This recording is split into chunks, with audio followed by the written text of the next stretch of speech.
రాజకీయాల్లో బిజీగుండుడే కాదు, ఏ రాష్ట్రానికి పోతే ఆ రాష్ట్రానికి తగ్గట్టు మెదులుడు, ఆ రాష్ట్రం వల్ల గెటప్లో పోయి మోడీ సార్ మాట్లాడతాడన్న ముచ్చట మనందరికీ ఎరకైందే కదా.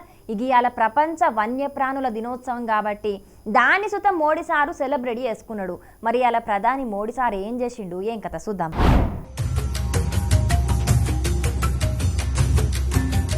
నిత్యం ఏదో ఒక కార్యక్రమంతో బిజీగా గడిపే ప్రధాని మోడీ సారు ఇవాళ ప్రపంచ వన్యప్రాణి దినోత్సవం కాబట్టి లయన్ సఫారీకి పోయిండు. సొంత రాష్ట్రం గుజరాత్లున్న గిర్ వన్యప్రాణుల అభయారణ్యానికి పోయి కెమెరా చేతబట్టి సింహాల ఫోటోలు తీసిండు. అక్కడి మంత్రులు అటవీ శాఖ అధికారులతోని కలిసిపోయి ఈ సాహసం చేసిండు. ఇక ఎక్కడికి పోతే అక్కడి తీరు బట్టలు మారుసుట్ల ముందుండే ప్రధాని మోడీ సారు ఇయాల సుతం లోపటొకటేసి మీదికెంచి సగం కోటేసి నెత్తికి టోపీ పెట్టి సఫారీకి పోయేటోళ్ళు ఎట్లా రెడీ అవుతారో అట్లనే తయారైండు.